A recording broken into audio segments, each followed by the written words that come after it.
no woman on the air. They needed a token broad in broadcasting, and I walked through the door. My first day at the television station was 4/1/70. I had no training and no experience. I was a housewife, but I had wanted to go into broadcasting, into news, not a women's show. I definitely didn't want to do things about centerpieces and leftovers. I wanted to do hard news. And I wanted to do that since I was in high school. And I don't know where the urge came from, but it had been there ever since high school. And I had been married twice. Didn't do very well in the marriage department, but was married twice, had 3 children. I was 38 years old, which is old for a female in television. They're usually finished by the time they're 38. They're not starting. I'm 91 now. And so anyway, my husband urged me to go out and try to find a job. I think I kept thinking someone would come and ring the doorbell and say, "Do you want to be on television?" But nobody ever did.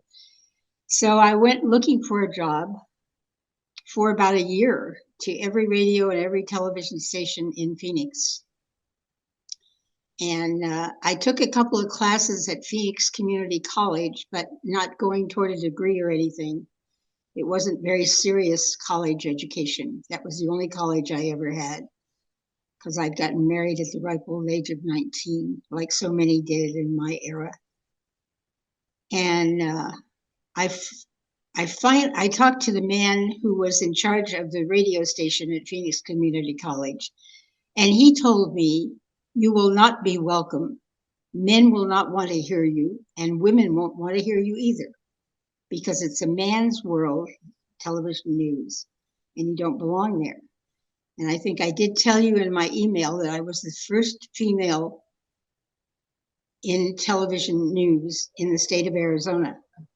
There were weather girls, but there weren't any in doing news. So anyway, I decided that I wanted to work for the NBC affiliate, and I went there a couple of times and talked to people, but didn't get very far. And I finally took a guest for a talk show there, a visitor I had from South Africa. And when I was there, I started talking to the news director again, and he said, "Well, let's do an audition." And that is the first time I'd ever been in front of a camera. Didn't know what the heck I was doing, but I read a wire copy, and we watched it in the studio, and he turned to me and he said, "When do you want to start?" And I said, "Where do I put my purse?" I don't know where I got the moxie, but I told them I insisted upon being on the air the first day I was there. I said, "I do not want to be waiting in the bookkeeping department for an opening. I want to start on the air." And like I say, I don't know where I got the guts to do that, but I did. And at that time, we were carrying the Dinah Shore show from 10 to 10:30 in the mornings. And there was a 5-minute break in the end of it, like there is in the Today Show and Good Morning America at 25 after the hour. And I had that newscast at 10:25. And the first time the news director wrote my newscast, and I didn't know what a time cue was. And they lost 2 commercials because I wouldn't shut up. I would love to have a tape of that first newscast. I don't have, of course, but it would be funny. But anyway, the next day I came in, and one man who was the assignment editor was most unhappy having me invade their male bastion, which they had very secure there. He was most unpleasant to me. And even though he was about 10 years younger than I was, he was very scary. I was really kind of afraid of him. But I walked in, and he told me that the news director was out covering a fire. And I said, "Who's going to write my newscast?" And his shoulders went up like big sigh, and down again. And then I got even more scared. And he called the news director on the radio and said, "Who's going to write Diane's newscast?" And the news director said, "Oh, I forgot all about her." And the news director said, "Well, you'll have to write it," he said to the assignment editor. And he got off, the assignment editor ended the call with the news director and turned around, and I said, "I'm sorry you have to babysit me." And he just almost showed his gritted teeth. He said, "I have news for you. I don't intend to babysit you. You write your own newscast." And he turned around again. And it was rather like throwing the kid in the quarry and see if they'll swim, you know.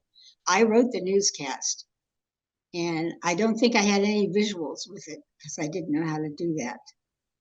But that was the beginning. And he and I ended up being very good friends years later.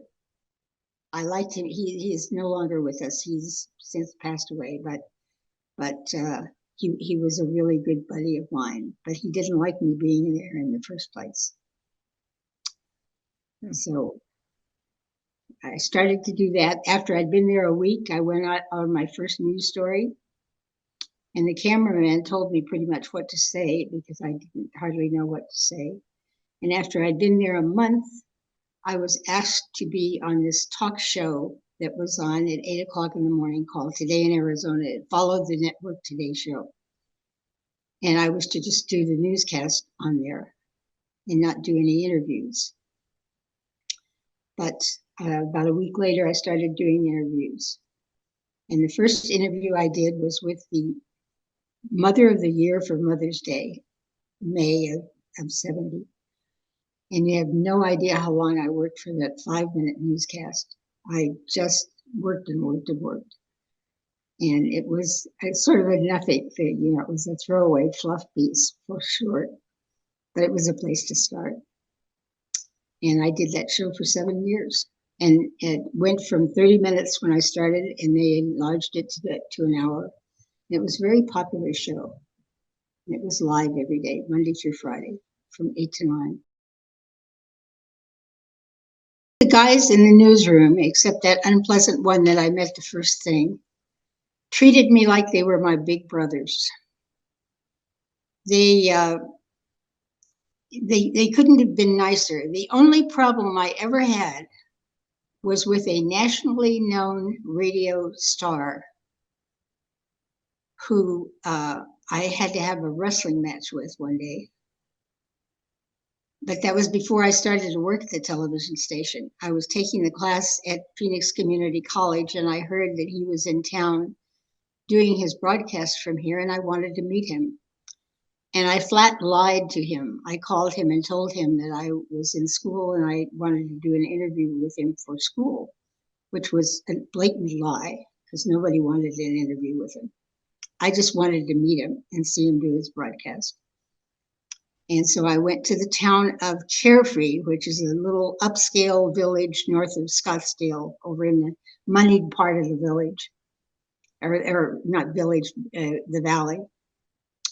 And had to be there at 4 o'clock in the morning because he was from Chicago and he kept on Chicago time. He never changed it to Arizona time. So he was sending his broadcast in at 4 o'clock in the morning, and we didn't have any freeways then. So it took a long time to get there from where I live over on the west side. But I got to talk to him a lot, and he was very helpful talking to me. He took me to breakfast after the interview, and then I realized that I had left the tape recorder, which belonged to the school, in this room. And when we were there, first of all, the engineer was there with us. But when I went back to get the tape recorder, it was just the two of us. And he gave me kind of a casting couch talk that he could get me a job if I would cooperate with him. And he was a big man, not a heavy man, but a big, tall man and a big, strong man. And I really had to wrestle with him physically to keep him from putting his arms around me and kissing me. And I was very disappointed. It was like finding Billy Graham under the table drunk or something. You know, I'd always had great admiration for this man and thought so highly of him. And I think I cried all the way home. But that is the only time I was ever sexually harassed during my time in broadcasting. And I realized that's very unusual because there were times I was out of town with a film crew with three men. There was one time I was on an aircraft carrier, the Enterprise, with 6,000 men, and I was the only woman on the ship. And there were lots of opportunities to have inappropriate behavior, but there was none. So I know that I'm rather rare. I was very fortunate. I think some of it was my own attitude. I wasn't looking for anybody to hook up with. And even though I got divorced when I was working at the television station, and so I was single part of the time, but I think a lot of it was my own attitude that they reacted to that. And they treated me like one of the boys, really. There was one time that somebody had said there was a bar a couple of blocks away from the station, and it was kind of our annex. I called it the annex to the station. One of them said that his wife complained about him going there and drinking. And I said, "Oh, does my presence make it worse?" And he said, "No, you're one of the guys." And so even though I guess it was maybe not a compliment, I sort of took it as a compliment because he didn't treat me like I was fresh meat. Yeah. You know what I mean? Right. And it didn't bother me to be in a hotel with three other guys, and because I never felt threatened, I never felt like I needed to be on my guard or something. And I did finally start dating a photojournalist at the television station years later, right before I left there. And someone else said to him at one time, he said, "You, by God, better be good to her." And it was like a big brother would say, about his favorite sister. And he meant it. At 38, I was the age that most women get kicked out of television. I got kicked out of it at 45. And I still look pretty darn good at 45, I got to tell you. We had a station manager who decided I was too old. And I was told that. You are too old and you are done. And I sort of felt it coming. It's sort of like a divorce, it's coming, but when it comes, it's still a shock. And so then I went into radio where people couldn't tell how old I was. My voice sounded younger than I am. It always has. And so I went into radio and did quite well in radio. Right. I'd gone from the kitchen to the television station. And I know I was unusual. And I still have connections with these guys that I was so fond of. We have lunch once in a while. We talk on the phone once in a while. We email once in a while. They're still my friends. They always will be. We were like a family. We were really like a family, and everybody cared about everybody else. One time I was making a birthday cake for one of the reporters, and my husband said, "I thought you got mad at him last week." I said, "I did, but that was last week. This week it's his birthday."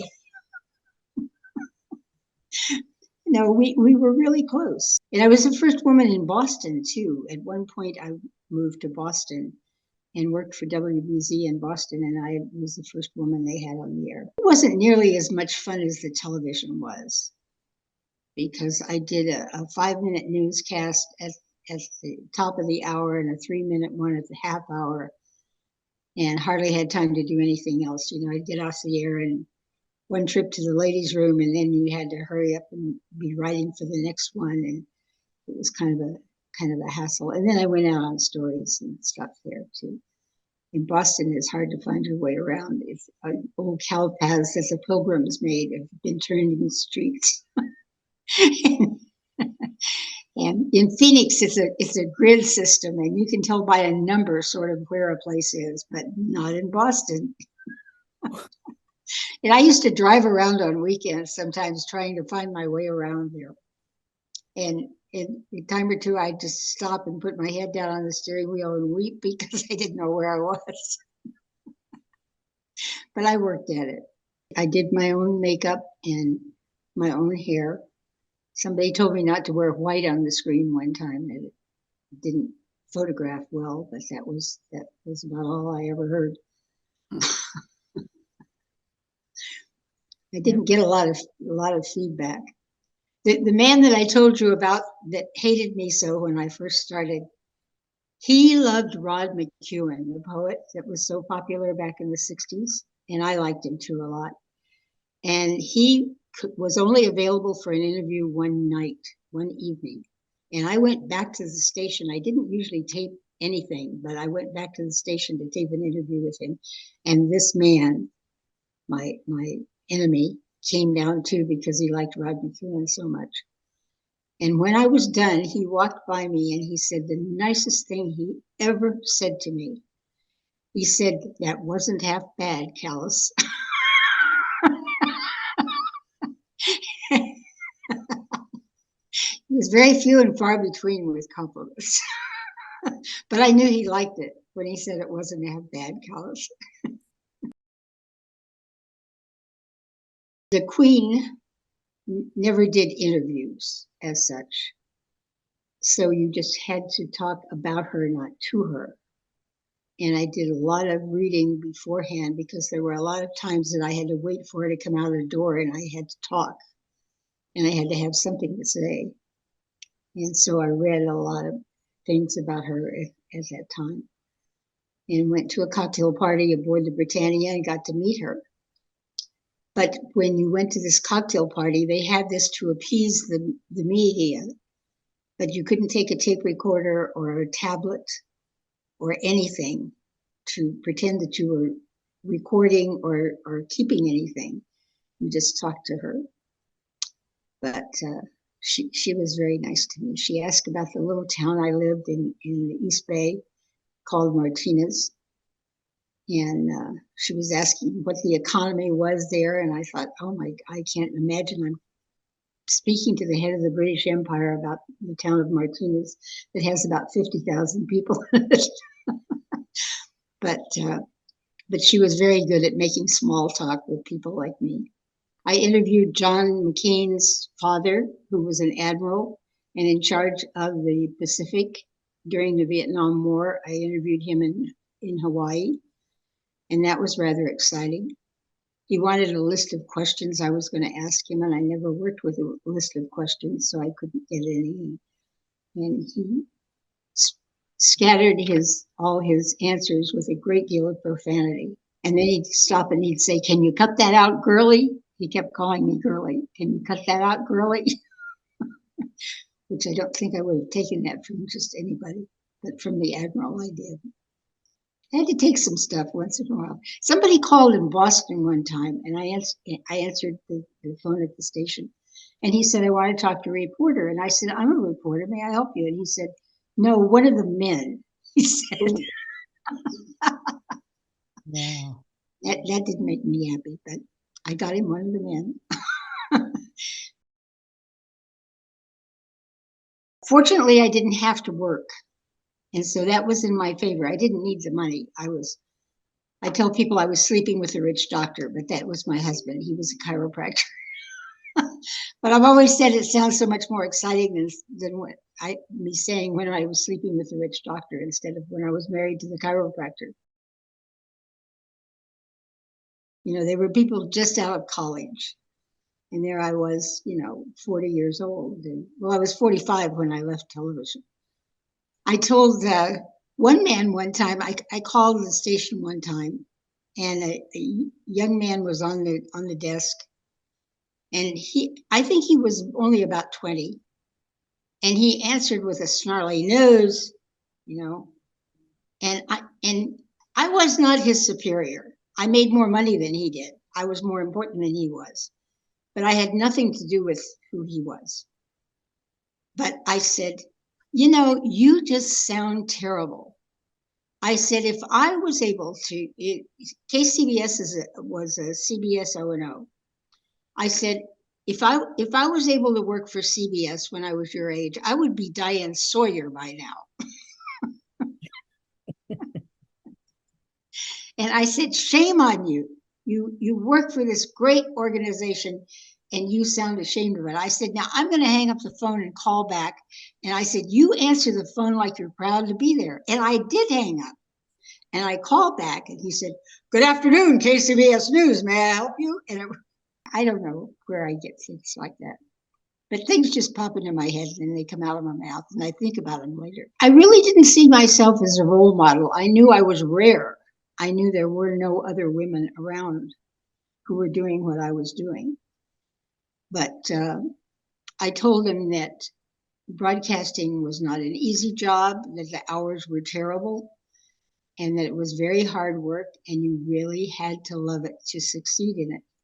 When I started in it, I thought I would dabble in it. That was my intention. I was a housewife. I had the 3 children. I was busy at home. But I thought I could just play and be on television once in a while. Well, I found out you can't do that. That you have to give it 150%, not just 100%. You've got to give it a lot. And I worked long hours and I worked very hard. But I loved it. I loved going to work every single day. I really did. I loved it because it was different every day. You didn't have to plan it. I'm not a good planner. I'm a doer. And I loved not knowing what any day presented to me. You know, it was all new. My youngest daughter kept my humility good at all times. She and I were in a mall one day and someone came up, oh, you know, I watch your show all the time. It's so good to see you. And I was talking to this lady and my daughter is standing over with her bored teenage stance, you know, on one foot and in the other, waiting for mom to be done being a television lady. And as we walked away, Kim said, you know, Mother, when someone recognizes you in public, you really ought to hold your stomach in. My son was taking his girlfriend out to dinner, the first time he'd ever taken a girl out to dinner.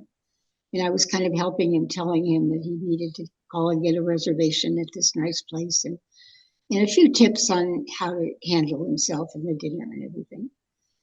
And then he called and I was there and he said that he wanted to make a reservation for dinner. And then there was this big sign. He said, the name is Kalas. And he said, no, this is her son.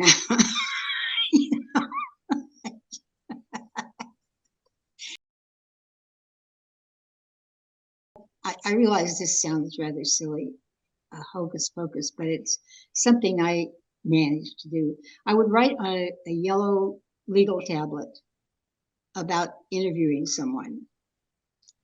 And then when if I'm interviewing you, I would superimpose that yellow tablet on your face and I would see it. I could see where I had written over here a corner, ask her about her glasses or ask her about this. And I could read it. One time I interviewed an orchestra leader, very well known orchestra leader. And at the last minute, his wife wanted to be in on the interview. And I hadn't planned to talk to his wife. And I couldn't very well say she couldn't be in on the interview, but I didn't know how I was going to include her. So after I talked to him a few minutes, I turned to her and I said, how do you participate in your husband's career? And I said, excuse me, what I meant to say is, how do you participate in your husband's career? And then I turned to the camera and I said, well, obviously I'm going to have to find another word because I can't say that. I mean, I didn't do it on purpose to screw up, but people knew that I was just a normal person and I wasn't any great, you know, person. But it made me more welcome in their living rooms. One time I heard when I was covering the Democratic convention in '84. It was in the Moscone Center in San Francisco, the political convention that year. Dan Rather was there, but he mispronounced the name of a saint, Junipero Serra. was a well-known saint from California who had a lot to do with making the missions up California. But he also made slaves out of the Native Americans. And he was not a good person. Okay, sort of like Columbus did that to some extent. But anyway, Dan rather mispronounced his name, and I called New York. And I said very polite with the guy, news, he's very important, New York City in the news.